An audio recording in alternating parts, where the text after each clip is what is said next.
Milestone makers presence the വിത്ത് രമ്യയിലേക്ക് ഞങ്ങളുടെ എല്ലാ പ്രേക്ഷകർക്കും സ്വാഗതം. ഇന്ന് എന്നോടൊപ്പം ദി വിത്ത് രമ്യയിലുള്ളത് ഒരുപാട് നല്ല നല്ല കഥാപാത്രങ്ങളിലൂടെ, അതായത് ടെലിവിഷൻ പ്രേക്ഷകരുടെ മനസ്സ് കീഴടക്കിയ ഒരു ചേച്ചി, ഉമ്മച്ചേച്ചിയാണ് ഇന്ന് എന്നോടൊപ്പം ഉള്ളത്. എനിക്ക് അതൊക്കെ പറയുമ്പോഴും എനിക്ക് ഉമ്മച്ചേച്ചിയുടെ ഫേസിലേക്ക് നോക്കുമ്പോഴും നമ്മൾ ക്യാരക്ടറൊക്കെ പിടിച്ച് ചേച്ചിയുടെ സീരിയലും ഓരോന്നൊക്കെ കാണുമ്പോൾ അതുപോലെയല്ല ചേച്ചി, അതിനെക്കാട്ടിലും ലുക്കിംഗ് റിയലി പ്രെറ്റി, ഭയങ്കര സ്മാഷിംഗ് എന്ന് തന്നെ പറയാം. സുഖമായിട്ടിരിക്കണോ ചേച്ചി? നന്നായി പോണു. ഇപ്പൊ പെയ്തൊഴിയാതെ സീരിയലിലൂടെ ഇങ്ങനെ നിറഞ്ഞ കഥാപാത്രമായിട്ട് ഇങ്ങനെ നിൽക്കുകയാണ് ചേച്ചി, അല്ലേ? ടെലിവിഷൻ എന്ന് പറയുമ്പോൾ തന്നെ, പ്രത്യേകിച്ചും സീരിയൽ എന്ന് പറയുമ്പോൾ ശ്രീ കെ രാജീവിന്റെ സീരിയൽ, അദ്ദേഹത്തിന്റെ സീരിയലിന്റെ ഒരു ഭാഗമാകാൻ പറ്റാന്നൊക്കെ പറയുന്നത് എല്ലാ ആർട്ടിസ്റ്റുകൾക്കും ഒരുപാട് ഇഷ്ടമുള്ളൊരു കാര്യമാണ്. എല്ലാവരും വലിയൊരു ഭാഗ്യമായിട്ട് കാണുന്ന ഒരു കാര്യം തന്നെയാണ്. അതെ, ശരിക്കും.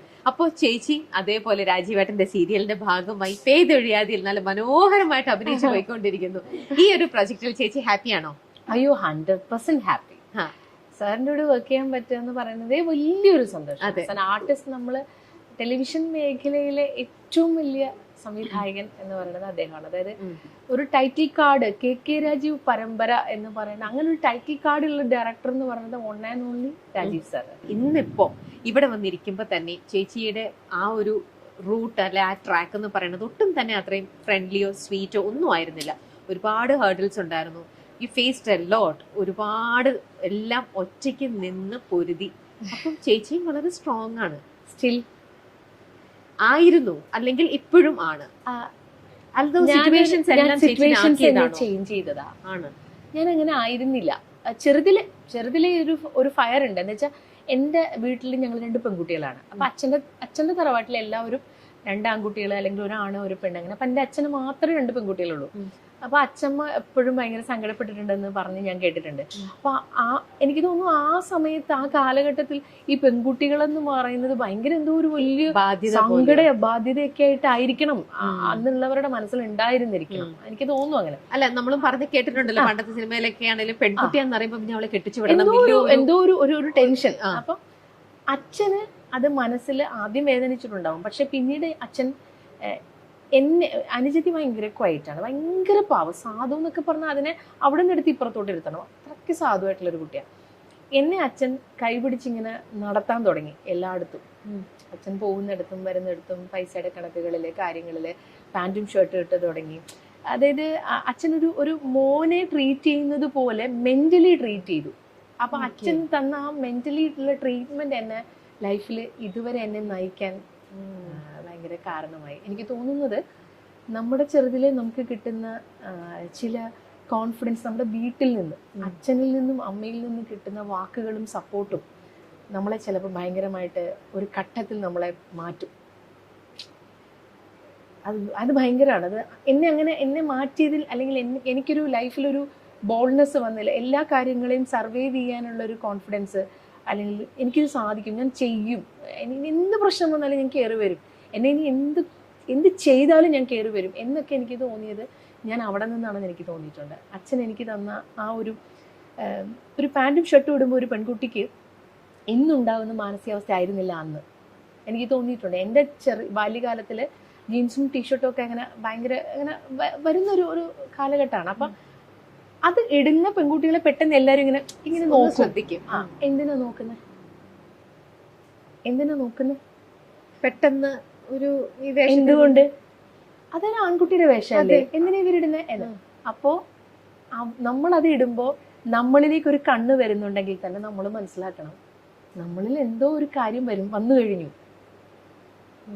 മെന്റലി എനിക്ക് അങ്ങനെ ഫീൽ ചെയ്തിട്ടുണ്ട്. അപ്പോൾ പിന്നെ അച്ഛനും അമ്മയുടെ ഡിസ്കഷൻസിൽ നിന്നൊക്കെ ഒരുപാട് എനിക്ക് മനസ്സിലായിട്ടുണ്ട്. ഇവർക്ക് ആൺകുട്ടികളില്ലാത്തതിന് വിഷമമുണ്ട്, ഇവർക്ക് ഭയങ്കര വിഷമമുണ്ട്, അവരുടെ ലൈഫിനെ ഇനി മുന്നോട്ട് കൊണ്ടുപോകുന്നതിനകത്തൊക്കെ ഭയങ്കര ആശങ്കകളുണ്ടെന്നൊക്കെ എനിക്ക് മനസ്സിലായിട്ടുണ്ട്. പക്ഷെ എനിക്ക് തന്ന ആ കോൺഫിഡൻസും, എനിക്ക് ആ വസ്ത്രധാരണത്തിലൂടെയും അവർ തന്ന ട്രീറ്റ്മെൻറ്റ്, അതായത് പഠിക്കാൻ വിട്ടതിൽ, അല്ലെങ്കിൽ കലാപരമായി വിട്ടതിൽ, എൻ്റെ എല്ലാ കാര്യത്തിനും എൻ്റെ പുറകിൽ നിന്ന് തന്നതിനൊക്കെ ആ ഒരു സപ്പോർട്ട് എന്നെ ലൈഫിൽ ഒരു ഘട്ടം കഴിഞ്ഞപ്പോൾ എന്നെ ബോൾഡാക്കാൻ സഹായിച്ചു. അപ്പോൾ ആ ഒരു സമയത്ത് അച്ഛൻ ജീൻസും ഷർട്ടും വാങ്ങി തന്നപ്പോൾ ഇടിയിച്ചപ്പോൾ ഇട്ടപ്പോഴും പുറത്തിറങ്ങി മറ്റുള്ളവർ സ്റ്റെയർ ചെയ്തപ്പോഴും ഒന്നും ഒരുപക്ഷെ ചേച്ചിക്ക് മനസ്സിലായിട്ടുണ്ടാവില്ല. ചേച്ചി ഞാൻ സൈക്കിള് ചവിട്ടുമ്പോൾ എനിക്ക് മനസ്സിലായില്ല, ഞാൻ കൈനറ്റിക് ഹോണ്ട ഓടിച്ചപ്പോൾ എനിക്ക് മനസ്സിലായില്ല, ഞാൻ കാറ് പഠിച്ചപ്പോൾ എനിക്ക് മനസ്സിലായില്ല. പക്ഷെ ഇതെല്ലാം അന്ന് അച്ഛൻ എവിടെയോ ദീർഘവീക്ഷണത്തോടെ കണ്ടിരിക്കണം. എനിക്കത് അറിയില്ല, അച്ഛന്റെ ഫീൽ എനിക്ക് എന്തായിരുന്നു എന്ന് എനിക്കറിയില്ല. ചേച്ചി ചോദിച്ചിട്ടേ ഇല്ല. പിന്നീട് എപ്പോഴാണ് ചേച്ചിക്ക് റിയലൈസ് ചെയ്തത്? ജീവിതത്തിൽ പ്രശ്നങ്ങളുടെ മുകളിൽ പ്രശ്നങ്ങൾ ഇങ്ങനെ വന്നുകൊണ്ടേയിരുന്നപ്പോൾ ഡെയിലി നമ്മളിപ്പോൾ ഒരു ദിവസം ഒരു പ്രശ്നമൊക്കെ ഓക്കെ, ഒരു ദിവസം ഒരു 10 പ്രശ്നമൊക്കെ ആകുമ്പോൾ നമ്മൾ വല്ലാതെ താഴ്ന്നു പോകും. തീർച്ചയായും. അപ്പൊ അങ്ങനെ ഇതിനെ എങ്ങനെ മാനേജ് ചെയ്യുന്ന ഒരു അവസ്ഥ വരും നമുക്ക്. ഈ അവസ്ഥയിൽ നിന്നൊക്കെ ഓവർകം ചെയ്യാൻ നമുക്ക് ചുറ്റിനും ഒരാളും ഇല്ലെന്ന് വെച്ചോ, നമ്മളൊരു വലിയ കാട്ടിനകത്ത് അകപ്പെട്ടു, പെട്ടെന്ന് കൂടെ നിന്നവരെല്ലാം ഓടി രക്ഷപ്പെട്ടു, നമുക്ക് രക്ഷപ്പെടാൻ പറ്റിയില്ല. നമ്മൾ അന്നേരം അവിടെ പാമ്പുണ്ടെന്ന് ചിന്തിക്കില്ല, കടുവയുണ്ടെന്ന് ചിന്തിക്കില്ല, ആനയുണ്ടെന്ന് ചിന്തിക്കില്ല, എങ്ങനെ രക്ഷപ്പെടുമെന്ന് മാത്രമേ നമ്മൾ ചിന്തിക്കുള്ളൂ.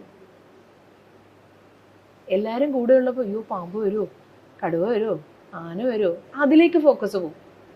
കൂടെ ആളുകളുണ്ടല്ലോ. മറ്റേത് അങ്ങനെയല്ല. ഇതെങ്ങനെ രക്ഷപ്പെടാൻ പറ്റും, ഇവിടുന്ന് എങ്ങനെ കയറും, ഇവിടുന്ന് എങ്ങനെ പുറത്തിറങ്ങും. അപ്പൊ ആ ഒരു തിരിച്ചറിവിൽ നിന്നും അല്ലെങ്കിൽ അങ്ങനത്തെ ഒരു സിറ്റുവേഷനിൽ നിന്നും ചേച്ചി പുറത്തേക്ക് ഇറങ്ങാൻ വേണ്ടിയിട്ട് ചേച്ചിനെ ഹെൽപ്പ് ചെയ്യാൻ കൂടെ ആരെങ്കിലും ഒക്കെ ഉണ്ടായിരുന്നിട്ടുണ്ടാവും? സുഹൃത്തുക്കള് എൻ്റെ ജീവിതത്തിൽ എൻ്റെ പഠനകാലം മുതൽ സ്കൂൾ കാലഘട്ടം മുതൽ ഇന്ന് വരെ അന്നുള്ള സുഹൃത്തുക്കൾ ഇന്നുമുണ്ട് എൻ്റെ നെഞ്ചോട് ചേർന്ന്. ലവ്ലി. അന്ന് മുതൽ ഇന്നു വരെ എൻ്റെ സ്കൂൾ കാലഘട്ടത്തിലെ സുഹൃത്തുക്കളെ, കോളേജ് കാലഘട്ടത്തിലെ സുഹൃത്തുക്കളെ, എൻ്റെ ലൈഫിൽ എൻ്റെ ഏറ്റവും വലിയ അസറ്റ് എൻ്റെ സൗഹൃദമാണ്. ഒരുപാട് സുഹൃത്തുക്കളുണ്ട്. ഒരുപാട്. എന്ത് ലക്കിയാ ചേച്ചി. അതിൽ ഞാൻ ഭയങ്കര ലക്കിയാണ്. പക്ഷെ ഞാൻ എല്ലാ ദിവസവും വിളിക്കാറില്ല, അവരെന്നെ എല്ലാ ദിവസവും വിളിക്കാറില്ല, ടെക്സ്റ്റ് ചെയ്യാറില്ല, ഒന്നുമില്ല. പക്ഷെ എനിക്കൊരു പ്രശ്നം എന്ന് പറഞ്ഞാൽ അവരെൻ്റെ അടുത്ത് നിൽക്കും, അവർക്കൊരു പ്രശ്നം എന്ന് പറഞ്ഞാൽ ഞാൻ അവരുടെ അടുത്ത് നിൽക്കും. ബ്യൂട്ടിഫുൾ. എല്ലാവർക്കും കിട്ടില്ല. അതും ചിലർക്ക് കിട്ടും, വളരെ ലിമിറ്റഡ് നമ്പർ, 1 or 2 പേരായിരിക്കും ഇങ്ങനെ കിട്ടുക. ചേച്ചിക്ക് ഒരുപാട് പേര് അങ്ങനെ ഉണ്ടെന്നുണ്ടെങ്കിൽ ഈ ഇൻഡസ്ട്രി അല്ല കേട്ടോ, ഇൻഡസ്ട്രിയിലേ അല്ല, എനിക്ക് പുറത്തുനിന്നാണ് എൻ്റെ സുഹൃത്തുക്കള്. പിന്നെ പക്ഷെ ഞാൻ മനസ്സിലാക്കിയത് നമുക്ക് എല്ലാവർക്കും എല്ലാം കിട്ടില്ല. എനിക്ക് പേഴ്സണൽ ലൈഫ് നഷ്ടപ്പെട്ടിട്ടുണ്ടെങ്കിൽ എനിക്ക് പ്രൊഫഷണൽ ലൈഫ് കിട്ടുന്നുണ്ടാവും. എനിക്ക് പ്രൊഫഷണൽ ലൈഫും പേഴ്സണൽ ലൈഫും ഇല്ലെന്നുണ്ടെങ്കിൽ ഇത്തരത്തിലുള്ള ബാക്ക് സപ്പോർട്ട് കിട്ടുന്നുണ്ടാവും. നമ്മൾ ജീവിക്കാൻ നമുക്ക് എവിടെ നിന്നെങ്കിലും എന്തെങ്കിലുമൊക്കെ ഒരു തണലായി ഏതെങ്കിലുമൊക്കെ മനുഷ്യർ ഏതെങ്കിലുമൊക്കെ സാഹചര്യത്തിൽ വന്നുകൊണ്ടേയിരിക്കും. ചേച്ചിക്ക് അപ്പോൾ ഇപ്പോൾ പറഞ്ഞു പേഴ്സണൽ ലൈഫിൽ ചേച്ചി അറിയാലോ, ഞങ്ങൾക്കൊക്കെ അറിയാം. ചേച്ചിക്ക് എപ്പോഴെങ്കിലും ഏതെങ്കിലും ഒരു നിമിഷം തോന്നിയിട്ടുണ്ടോ എനിക്ക് ഫ്രണ്ട്സിന്റെ ഇത് വേണ്ടിയിരുന്നില്ല, എനിക്ക് ആ ഒരു ലൈഫ് ദൈവം തന്നിരുന്നെങ്കിൽ എന്ന്? ഫ്രണ്ട്സ് വേറെ, അത് വേറെ. ഫ്രണ്ട്സ് എന്ന് പറയുന്നത് നമുക്ക് ലിമിറ്റില്ല നമ്മുടെ ലൈഫിൽ, നമുക്ക് എന്തും പറയാം. എന്നെ എൻ്റെ കൂട്ടുകാരൻ ആൺ സുഹൃത്തുക്കളും പെൺ സുഹൃത്തുക്കളും ഏത് പാതിരാത്രിയിലും വിളിക്കും, ഇതേ ഇങ്ങനൊരു പ്രശ്നമുണ്ട്, എന്താ ചെയ്യുക, നമുക്ക് എന്ത് ചെയ്യാൻ പറ്റും, ഞാൻ പെട്ടു നിൽക്കുകയാണ്, എന്താ പ്രശ്നം. ഇത് പറയാൻ അവരുടെ ഫസ്റ്റ് കോൾ എനിക്ക് വരുന്നത് തന്നെ അവർക്ക് എന്നോടുള്ള കോൺഫിഡൻസ് ആണ്. ഏത് സമയത്തും ഞാൻ അവരെ വിടില്ല. അത് വേറൊന്നാണ്. പ്രണയം, വിവാഹം, ഭർത്താവ്, കാമുകൻ എന്നൊക്കെ പറയുന്നത് മറ്റൊന്നാണ്. എനിക്കെന്നും സുഹൃത്തിനെ സുഹൃത്തായിട്ടാണ് ഇഷ്ടം. ഞാൻ എൻ്റെ സുഹൃത്തുക്കളെ ഒരിക്കലും വേറൊരു ആംഗിളിൽ കാണത്തുമില്ല, അവർക്ക് അങ്ങനെ കാണാനൊരു സിറ്റുവേഷൻ ഞാൻ കൊടുക്കത്തുമില്ല. എൻ്റെ എല്ലാ ആൺ സുഹൃത്തുക്കളും അവരുടെ ഭാര്യമാരും കുഞ്ഞുങ്ങളും ഒക്കെ എന്നും എൻ്റെ സന്തത സഹചാരികളായി കൂടെ ഉണ്ട്. അതറിയോ, ഞാൻ അങ്ങനെ അവരെ ട്രീറ്റ് ചെയ്യുന്നത്. പക്ഷെ മറ്റൊന്ന് അത് എന്നെടുത്ത് വെച്ച് നോക്കിയാൽ അത് വേറെയും ഇത് വേറെയുമാണ്. പിന്നെ ഒരു സ്ത്രീക്ക് ആഗ്രഹങ്ങൾ ഉണ്ടാവില്ലേ, പ്രണയിക്കപ്പെടാൻ, പ്രണയിക്കാൻ. തീർച്ചയായും കാശ് കൊടുത്ത് വാങ്ങിക്കാൻ പറ്റുന്ന സാധനങ്ങളല്ല. പിന്നെ ഇത് എല്ലാവരിലും പോയിട്ട് ചോദിച്ചു വാങ്ങിക്കാനോ അല്ലെങ്കിൽ കൊടുക്കാനോ പറ്റുന്ന ഒന്നല്ല. നമ്മളെ മനസ്സിലാക്കുന്ന, നമ്മളെ അറിയുന്ന, നമുക്കെന്ത് കുറവുണ്ട്, നമുക്കെന്താണ് കൊടുക്കേണ്ടത് എന്ന് മനസ്സിലാക്കി വരുന്ന ഏത് വ്യക്തിയാണെങ്കിലും അത് ആഗ്രഹിക്കാത്ത ഒരു മനുഷ്യരും ഈ ഭൂമിയിലില്ല. ഞാനും ആഗ്രഹിക്കുന്നുണ്ട്, ആഗ്രഹിച്ചിട്ടുണ്ട്. ശരിയാണ്, ഇല്ലാന്ന് ഞാൻ പറയില്ല. പക്ഷെ ചിലർ ഞാൻ പറഞ്ഞു കേട്ടിട്ടുണ്ട് ചേച്ചി, അവരുടെ ലൈഫിൽ ഇത്തരത്തിലുള്ള ബിറ്റർ എക്സ്പീരിയൻസസ് വന്നിട്ട് അവർക്ക് ചിലപ്പം റിലേഷൻ മാറിപ്പോയി കഴിയുമ്പോൾ അവർ പിന്നീട് ചിലപ്പം അതിനകത്ത് നിന്ന് വളരെ മോശമായിട്ടുള്ള എക്സ്പീരിയൻസ് ആയിരിക്കും അവർക്കുണ്ടാവുക. അതോടൊരു ഭയം കയറുകയാണ് ഉള്ളിലേക്ക്. ആ ഭയത്തില് ചിലർ പറഞ്ഞ് എനിക്ക് തന്നെ അറിയുന്ന 1-2 പേര് പറഞ്ഞിട്ടുണ്ട്, ഇത് വേണ്ട, ഈ സംഭവമേ വേണ്ട, ഇതില്ലാണ്ട് സുഖമായിട്ട് നമുക്ക് ജീവിക്കാം, എനിക്ക് നല്ല ഫ്രണ്ട്സ് ഉണ്ടല്ലോ, എനിക്ക് സന്തോഷത്തോടെയും സമാധാനമായിട്ട് ഇരിക്കാമല്ലോ, എന്തിനാ ഞാൻ ആവശ്യമില്ലാണ്ട് വലിച്ചു വാരി ടെൻഷൻ എന്റെ തലയിലേക്ക് കേറ്റുന്നത് എന്ന് ഞാൻ പറഞ്ഞു. ഒരുപാട് പേര് ഇപ്പൊ എനിക്ക് തോന്നുന്നു ഈ ജനറേഷനിൽ ഏറ്റവും കൂടുതൽ ആളുകൾ വിവാഹം വേണ്ട എന്ന് വിചാരിക്കുന്ന ആളുകളാണ്. അതിന് കാരണം എന്ന് പറയുന്നത് നമുക്ക് ഒട്ടും എക്സ്പെക്ട് ചെയ്യാൻ പറ്റത്തില്ല ഒരാൾ എങ്ങനെ നമ്മളോട് ബിഹേവ് ചെയ്യുന്നത്. അതാണെന്നോ നമ്മൾ ആൺകുട്ടികളെ മാത്രമൊന്നും പറയാൻ പറ്റില്ല, ഇഷ്ടംപോലെ പെൺകുട്ടികളുടെ ഭാഗത്തുനിന്ന് മോശം അനുഭവങ്ങൾ ഞാൻ കണ്ടിട്ടുണ്ട്. എന്റെ സുഹൃത്തുക്കളുടെ ലൈഫ് ഞാൻ കണ്ടിട്ടുണ്ട്. അപ്പൊ നമുക്ക് അങ്ങനെ ആൺപെൺ വ്യത്യാസമൊന്നുമില്ല. ഇവർക്കൊക്കെ എപ്പോ എവിടെ വെച്ച് എങ്ങനെ ചേഞ്ച് ആവുമെന്ന് നമുക്ക് എക്സ്പെക്ട് ചെയ്യാനേ പറ്റില്ല. ഇത് ഇവർക്ക് യാതൊരു ലൈഫിനോടൊരു എത്തിക്സ് ഇല്ല. ഇപ്പൊ എൻ്റെ അമ്മയുടെ കാലഘട്ടം വന്നപ്പോൾ നമ്മള് കുഞ്ഞുങ്ങളുണ്ടായി, അപ്പൊ ഫാമിലിക്ക് വേണ്ടിയിട്ട് നമ്മൾ സഫർ ചെയ്യണം. എൻ്റെ കാലഘട്ടം വന്നപ്പോൾ അങ്ങനെ ഈസി ത്രോ അല്ല. നമുക്കതിനെ അങ്ങനെ പെട്ടെന്ന് സ്നേഹിച്ച് കല്യാണം കഴിച്ചാലും അറേഞ്ച് മാരേജിനാണെങ്കിലും നമുക്കങ്ങനെ പബ്ലിക്കിനെ നമ്മൾ നോക്കും, നമ്മുടെ ലൈഫിനെ നോക്കും. നമുക്ക് ഇനി കല്യാണം കഴിഞ്ഞ് കഴിഞ്ഞാൽ ഒരു കൺസെപ്റ്റ് എന്ന് പറയുന്നത് അച്ഛനും അമ്മയൊന്നുമില്ല, ഇനി നമ്മൾ തനിച്ചാണ്, അല്ലെങ്കിൽ നമ്മളിങ്ങനെ എവിടെയോ ആയിപ്പോയി എന്നൊക്കെ ഒരു ഫീൽ ഉണ്ടായിരുന്ന കാലഘട്ടമാണ്. ഇപ്പോഴത്തെ കുട്ടികൾ വെൽ എഡ്യൂക്കേറ്റഡ് ആണ്. ഇനി അച്ഛനും അമ്മയും കയറ്റിയില്ല, ബന്ധുക്കൾ വിമർശിച്ചു, സമൂഹം വിമർശിച്ചു, അവർ പോയി ഒറ്റയ്ക്ക് സന്തോഷമായിട്ട് ജീവിക്കും. അവർക്ക് അതിനുള്ള ഒരു കോൺഫിഡൻസ് ഉണ്ട്. ഇപ്പൊ കുറച്ചുകൂടി വളർന്നുവല്ലോ, കാലഘട്ടം വളർന്നു, അതിന്റെ മാറ്റങ്ങളുണ്ട്. പക്ഷെ ഞാനും എൻ്റെ മകളോട് ഞാൻ പറഞ്ഞിട്ടുണ്ട്, ഗൗരി, വിവാഹം എന്ന് പറയുന്നത് വലിയൊരു ടാസ്ക്കാണ്. അത് അങ്ങോട്ടും ഇങ്ങോട്ടുള്ള അണ്ടർസ്റ്റാൻഡിങ് ആണ്, വിട്ടുവീഴ്ചയാണ്. നമ്മൾ സ്നേഹിക്കുന്ന സമയത്ത് എല്ലാം ബെസ്റ്റ് ആയിരിക്കും അങ്ങോട്ടും ഇങ്ങോട്ടും ഉണ്ടാവുക. പക്ഷെ ഒരുമിച്ച് ഒരു വീട്ടിൽ 24 hours കഴിയുമ്പോൾ നമുക്ക് ചിന്തിക്കാൻ പോലും പറ്റില്ല, നമ്മൾ കണ്ടതും കേട്ടതും ഒന്നും ആവില്ല ലൈഫ്. അപ്പൊ ഇവിടെയൊക്കെ നമ്മൾ സർവൈവ് ചെയ്യേണ്ടി വരും, ഓവർകം ചെയ്യേണ്ടി വരും. ഇതൊക്കെ നമ്മൾ മനസ്സുകൊണ്ട് പ്രിപ്പയർ ചെയ്തിട്ട് വിവാഹ ജീവിതത്തിലേക്ക് കടക്കാം. എത്രയോ നാള് സ്നേഹിച്ച് പരസ്പരം മനസ്സിലാക്കിയിരുന്നവര് വിവാഹത്തിന് ശേഷം കുറച്ചുനാൾ കഴിഞ്ഞപ്പോൾ സെപ്പറേറ്റ് ആയി പോകുന്നു. സ്കൂളിൽ നമുക്ക് ചിന്തിക്കാൻ പോലും പറ്റില്ല എങ്ങനെ ഇത് സംഭവിച്ചെന്ന് പോലും. അതായത് അങ്ങനെയാണ്. അത് എവിടെ നമ്മൾ ആരെയാ കുറ്റപ്പെടുത്തേണ്ടതെന്ന് പോലും നമുക്ക് അറിയത്തില്ല. പിന്നെ ഇപ്പൊ ഉള്ള ജനറേഷനിൽ എനിക്ക് ബഹുമാനം തോന്നുന്നൊരു കാര്യം, പരസ്പരം ഒത്തുപോവാൻ പറ്റില്ല എങ്കിൽ പരസ്പരം ബഹുമാനത്തോടുകൂടി, ഉപദ്രവിച്ചിട്ടല്ല, ബഹുമാനത്തോടുകൂടി പിരിഞ്ഞു മാറുക. അത് നല്ല കാര്യമാണ്. എന്തിനാ രണ്ടുപേരും അവരുടെ രണ്ടുപേരും 24 hours ഇങ്ങനെ ഓവർ തിങ്കിങ് ചെയ്ത് അവരിങ്ങനെ ഫ്രസ്ട്രേറ്റഡ് ആയി അവരുടെ ഹെൽത്തിനെയും അവരുടെ മെന്റൽ കണ്ടീഷനെയും ചുറ്റുമുള്ളവരെല്ലാവരും ഇങ്ങനെ ഒരു പ്രശ്നം വന്നു കഴിഞ്ഞു കഴിഞ്ഞാൽ ഇതിൽ ഏത് ചെയ്താലും വിമർശിക്കേണ്ടവർ വിമർശിച്ചുകൊണ്ടിരിക്കും, ചേർത്ത് പിടിക്കേണ്ടവർ ചേർത്ത് പിടിച്ചുകൊണ്ടിരിക്കും. അത് നോക്കണ്ട എന്നേ ഞാൻ പറയുള്ളൂ. പിന്നെ നമുക്കിതിനകത്ത് ഒന്നും പറയാൻ പറ്റില്ല എന്നേ. ഇതൊക്കെ ഭയങ്കരമായിട്ട് ചേർന്ന് വരുന്നത് ഭയങ്കര ഒരു ബ്ലെസ്സിങ്ങാണ്. ഞാൻ ചില സുഹൃത്തുക്കളുടെയൊക്കെ ഫാമിലി ലൈഫ് കാണുമ്പോൾ എനിക്ക് ഭയങ്കര സന്തോഷം. ദൈവം അവരെ എത്ര കാരുണ്യത്തോടെ സ്നേഹിച്ച് നിർത്തുന്നത്. ഞാൻ എപ്പോഴും പറയും, ഒരിക്കലും ഫാമിലി ലൈഫിൽ പ്രശ്നം ഉണ്ടാകാതെ നോക്കണേ എന്ന് ഞാൻ പറയും. കാരണം അത് ഭയങ്കര അങ്ങനെ കിട്ടുന്നത് വലിയ ഭാഗ്യമാണ്. കിട്ടാറില്ല പലർക്കും. അതെ.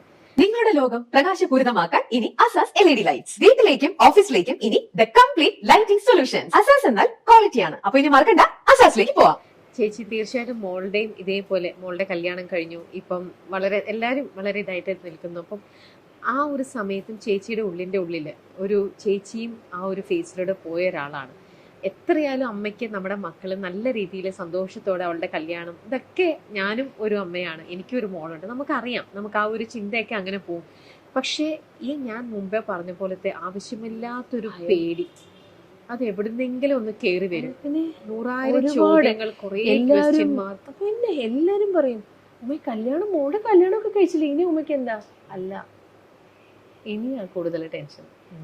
ഇതുവരെ എൻ്റെ തണലിൽ എൻ്റെ കൺമുന്നിൽ എന്നോട് ചേർന്ന് നിന്നിരുന്ന കുഞ്ഞിനെ എനിക്ക് എങ്ങനെ വേണോ അവളെ നോക്കാം.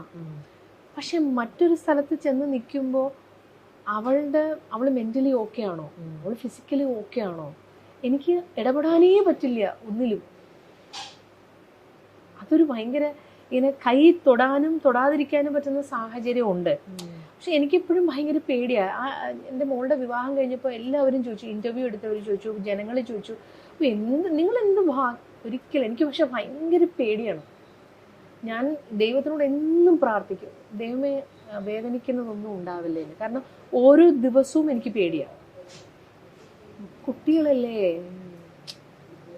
അപ്പൊ ചോദിക്കും എന്തിനാ എത്ര പേടിക്കുന്ന, അവരൊക്കെ മുതിർന്ന കുട്ടികളല്ലേ എന്ന്.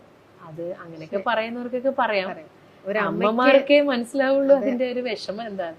എന്ത് സംഭവിച്ചാലും എല്ലാ അമ്മമാർക്കും അങ്ങനെ ഒരു കൺസേൺ ഉണ്ടാവും. ഞാൻ അവളെ വളർത്തിയതും ഒരച്ഛന്റെ സപ്പോർട്ട് ഇല്ലാണ്ട് വളർത്തിയതിന്റെ ഒരു പെയിന് എന്തായാലും എനിക്കുണ്ടാവുമല്ലോ. അപ്പൊ അങ്ങനെ ഒരു കൺസേൺ എനിക്കുണ്ട്.